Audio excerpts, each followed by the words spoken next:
Good morning everyone. Basa tayo natin KJP Bible Daily Reading Plan. January 14, 2022, pang Day 74 natin, Deuteronomy 11, chapter 11 up to 13. Check. Basa. Deuteronomy chapter 11. Therefore thou shalt love the Lord thy God, and keep his charges, and his statutes, and his judgments, and his commandments always. I know you this day, for I speak not with your children, which have not known, and which have not seen the chastisement of the Lord your God, his greatness, his mighty hand, and his stretched out arm, and his miracles, and his acts which he did in the midst of Egypt unto Pharaoh the king of Egypt, and unto all his land. And what he did unto the army of Egypt, unto the horses, unto their chariots, how he made the water of the Red Sea overflow them as they pursued after you, and how the Lord had destroyed them unto this day. And what he did unto you in the wilderness until he came into his place, and what he did also, and what he did unto the land. Ay, Deten. Verse 6 guys, pakibasa. Maliliit na kasi ang kasi pag malalaki, hindi nako-cover yung kaya niliitan ko. Yun naman, hindi ko naman nabasa lalo. Verse 6. And what he did unto Dathan and Abiram, the sons of Eliab, the son of Reuben, how the earth opened her mouth and swallowed them up, and their households, and their tents, and all the substance that was in their possession in the midst of all Israel. But your eyes have seen all the great acts of the Lord which he did, therefore shall ye keep of all the commandments which I command you this day, that ye may be strong and go in and possess the land whither ye go to possess it, and that ye may prolong your days in the land which the Lord sware unto your fathers to give out unto them, and to receive a land that floweth with milk and honey. For the land whither the goest in to possess it is not as the land of Egypt, from whence he came out, where the soweth thy seed, and water reeds it with thy foot as a garden of herbs. Verse 11. But the land whither ye go to possess it is a land of hills and valleys, and drinketh water and the rain of heaven. But the land whither ye go to possess it is a land, binalik, is a land of hills and valleys, and drinketh water of the rain of heaven. Binalik nga. A land which the Lord thy God careth, for the eyes of the Lord thy God are always upon it, from the beginning of the year and even unto the end of the year. And it shall come to pass,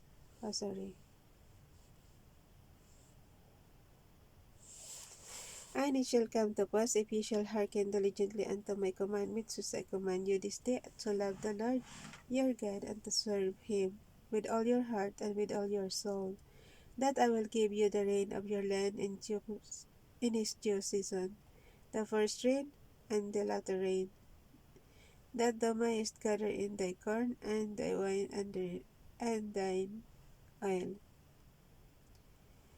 Verse 15. And I will send grass in thy folds for thy cattle, that thou mayest eat and be full.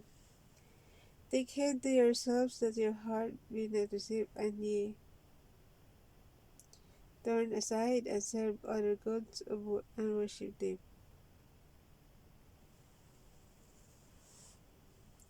Verse 17. And then the Lord's wrath be kindled against you, and he shut up the heaven, that there be no rain, and that the land yield not be her fruit, unless ye perish quickly from the good land which the Lord giving you. Therefore shall ye lay up these words in your heart and in your soul, and bind them for a sign upon your hand, that they may be a frontlets between your eyes. And ye shall teach them your children, speaking of them when thou sittest in thine house, and when thou walkest by the way, when thou liest down, and when thou risest up.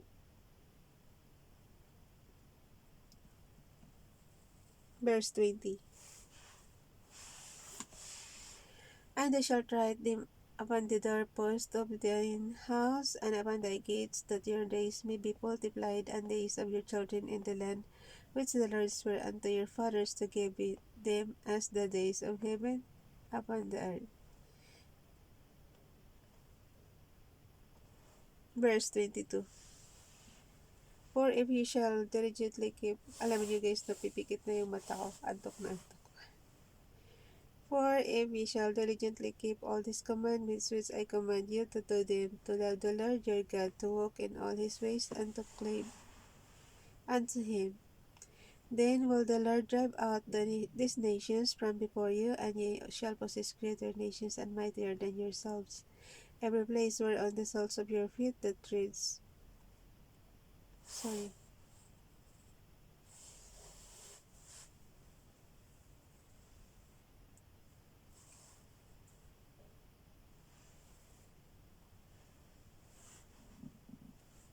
Ulit verse 23. Then will the Lord drive out all these nations from before you, and ye shall possess greater nations and mightier than yourselves. Malapit na kasi yung oras, kaya yung tiyan ko bilis na. Okay, that your days may be multiplied and days of your children. Verse 21 muna, balikan natin. That your days may be multiplied and the days of your children in the land which the Lord sware unto your fathers to give them as the days of heaven upon the earth. For if ye shall diligently keep all these commandments which I command you to do them, to love the Lord your God, to walk in all his ways, and to cleave unto him.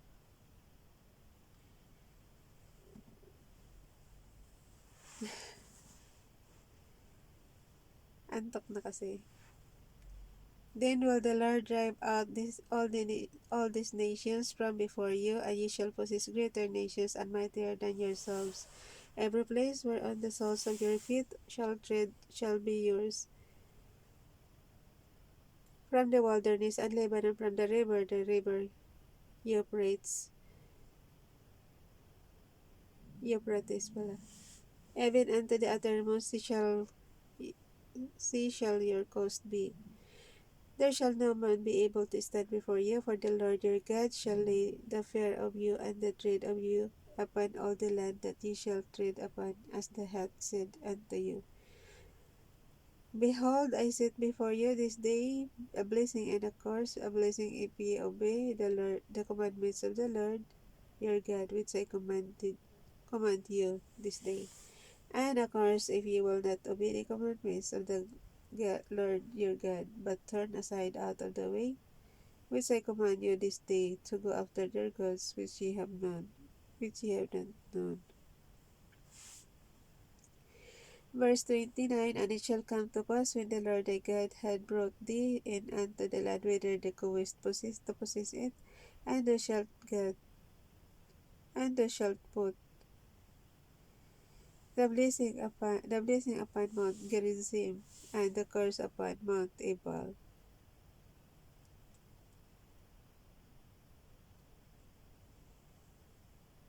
And ye shall observe to do all the statutes and judgments which I set before you this day. So, punta na tayo sa Deuteronomy chapter 12. These are the statutes and judgments which ye shall observe to do in the land which the Lord God of thy fathers giveth thee to possess it, all the days that ye live upon the earth. Ye shall utterly destroy all the places wherein the nations which ye shall possess serve their gods, upon the high mountains and upon the hills, and under every green tree. And ye shall overthrow their altars, and break their pillars, and burn their groves with fire, and ye shall hew down the graven images of their gods, and destroy the names of them out of that place. Ye shall not do so unto the Lord your God, but unto the place which the Lord your God shall choose out of all your tribes, to put thy name there. Even unto his habitation shall ye seek, and thither thou shalt come.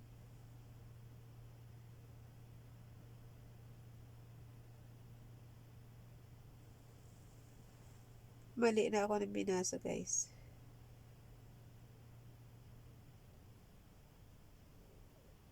Ulitin nga natin yung verse 3. Kasi namali ako sa 5 eh. Ang verse 3, guys, Deuteronomy chapter 12, verse 3. And ye shall overthrow their altars and break their pillars and burn their groves with fire, and ye shall hoe down the graven images of their gods and destroy the names of them out of that place. Ye shall not do so unto the Lord your God. But unto the place which the Lord your God shall choose out of all your tribes to put his name there, even unto his habitation shall ye seek, and thither thou shalt come.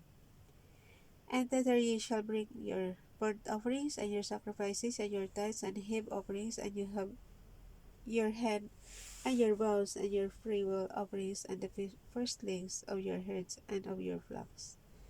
And there ye shall eat before the Lord. Inom muna tayo tubig.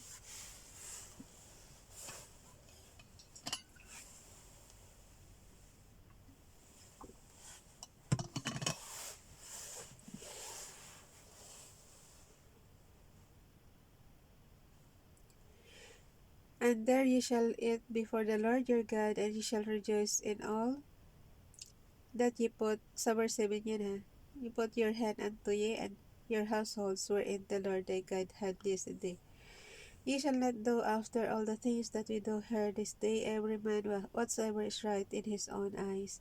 For ye are not as yet come to the rest unto the inheritance which the Lord your God giveth you.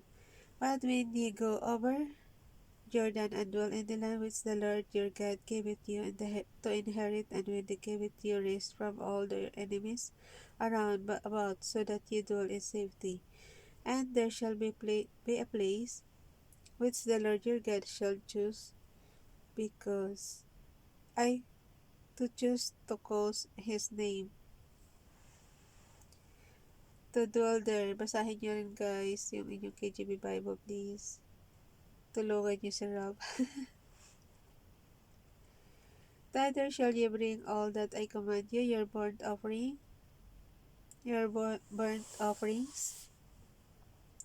and your sacrifices, your tithes, and the heave offering of your hand, and all your choice vows which ye vow unto the Lord. And ye shall rejoice before the Lord your God, ye and your sons and your daughters, and your maidservants and your maidservants, and the Levite that is within your gates, for as much as he hath no part nor inheritance with you.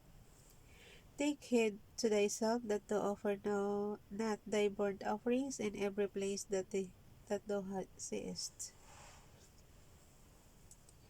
but in the place which the Lord shall choose in one of thy tribes, there thou shalt offer thy burnt offerings, and there thou shalt do all that I command thee. Notwithstanding, thou mayest kill and eat flesh on all thy gates, whatsoever thy soul lusteth after, according to the blessing of the Lord thy God, which he hath given thee. The unclean and the clean may eat thereof, as of the roebuck and as of the hart. Verse 16, only ye shall not eat the blood, ye shall pour it upon the earth as water. Thou mayest not eat within thy gates the tithe of thy corn, of thy wine, or of thy oil, or the firstling of thy herds, or of thy flock, nor any of thy vows, which the law is, nor the primal offerings or heave offering of thine hand, but thou must eat them before the Lord thy God in the place which the Lord thy God shall choose, thou and thy son, and thy daughter, and thy manservant, and thy maidservant, and the Levite that is within thy gate. And thou shalt rejoice before the Lord thy God in all that thou puttest thine hands unto. Take heed to thyself that thou forsake not the Levite as long as thou livest upon the earth. When the Lord thy God shall enlarge thy border as he hath promised thee, and thou shalt say, I will eat flesh, because thy soul longeth to eat flesh, thou mayest eat flesh whatsoever thy soul lusteth after. If the place which the Lord thy God hath chosen to put his name there be too far from thee, then thou shalt kill of thy herd and of thy flock, which the Lord hath given thee, as I have commanded thee, and thou shalt eat in thy gates whatsoever thy soul lusteth after, even as the roebuck and the hart is eaten, so thou shalt eat them. The unclean and the clean shall eat of them alike. Only be sure that thou eat not the blood, for the blood is the life. Ayan, huwag kayo kumain ng blood. For the blood is the life, and thou mayest not eat the life with the flesh. Thou shalt not eat it, thou shalt pour it upon the earth as water, thou shalt not eat it, that it may go well with thee and with the children after thee, when thou shalt do that which is right in the sight of the Lord. Only thy holy things which thou hast and thy vows thou shalt take, and go unto the place which the Lord shall choose, and thou shalt offer thy burnt offerings, the flesh and the blood, upon the altar of the Lord thy God, and the blood of thy sacrifices shall be poured out upon the altar of the Lord thy God, and thou shalt eat the flesh. Observe and hear all these words which I command thee, that it may go well with thee and with the children of after thee forever. When thou doest that which is good and right in the sight of the Lord thy God, when the Lord thy God shall cut off the nations from before thee, whither thou goest to possess them, and to succeedest them, and dwellest in their land. Take heed to thyself that thou be not snared by following them. After that they be destroyed from before thee, and that thou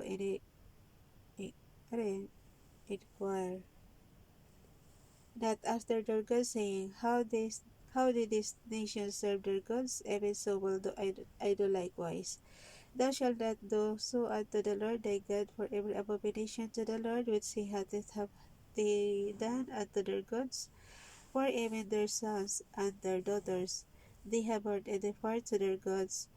One thing soever I command you, observe to do it, thou shalt not add thereof to the remedies from it.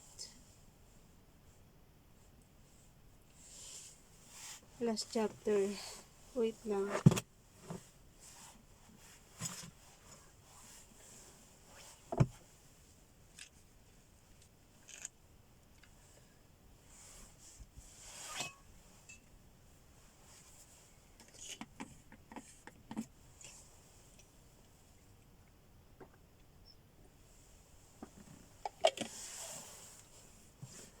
Grabe.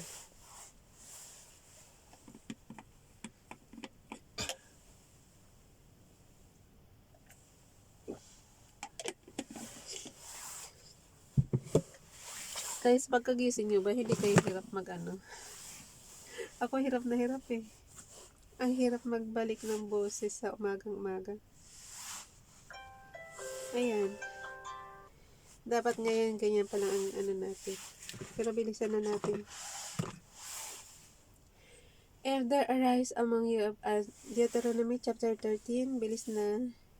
If there arise among you a prophet, or a dreamer of dreams, and give it the sign or a wonder, and the sign. Kaya lang talaga, ito lang talaga oras ko ng pagbabasa ng Bible. So, kahit hirap pagising mo, hirap ang boses mo, sige lang. Deuteronomy chapter 13, if there arise among you a prophet or a dreamer of dreams, and given thee a sign or a wonder, and the sign of the wonder come to pass whereof he spake unto thee, saying, let us go after other gods which thou hast not known, and let us serve them. Thou shalt not hearken unto the words of that prophet, or that dreamer of dreams, for the Lord your God promised you to know whether you love the Lord your God with all your heart and with all your soul. Ye shall walk after the Lord your God, and fear him, and keep his commandments, and obey his voice, and ye shall serve him, and cleave unto him.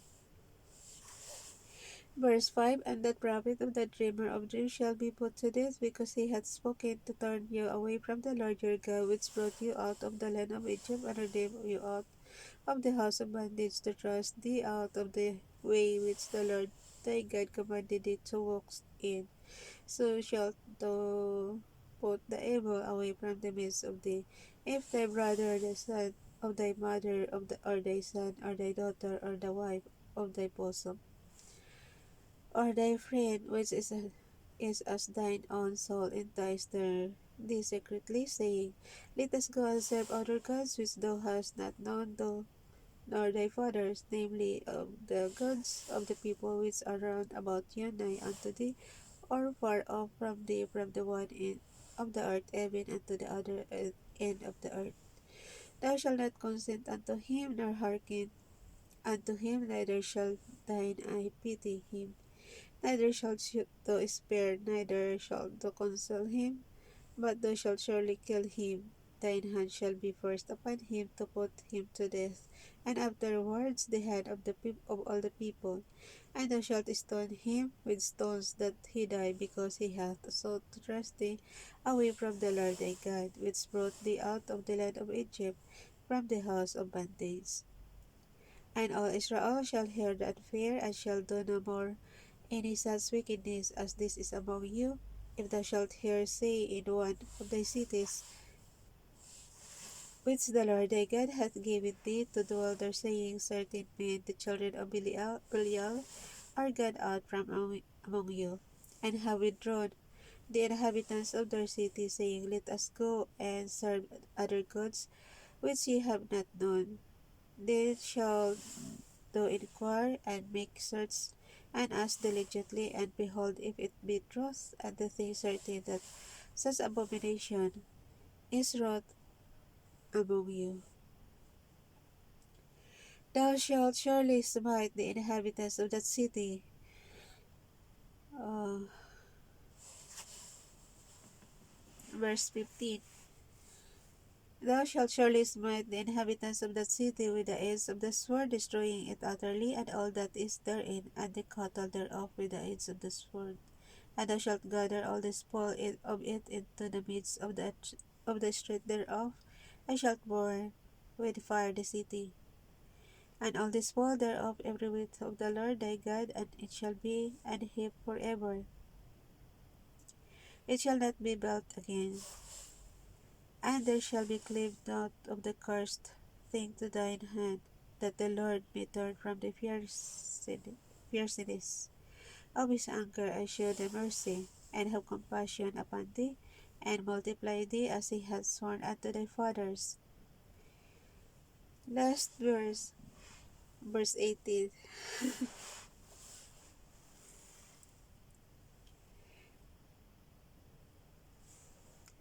Di pa ba kita? When thou shalt hearken to the voice of the Lord thy God to keep all his commandments which I command thee this day, to do that which is right in the eyes of the Lord thy God. Okay. Bye everyone. God bless.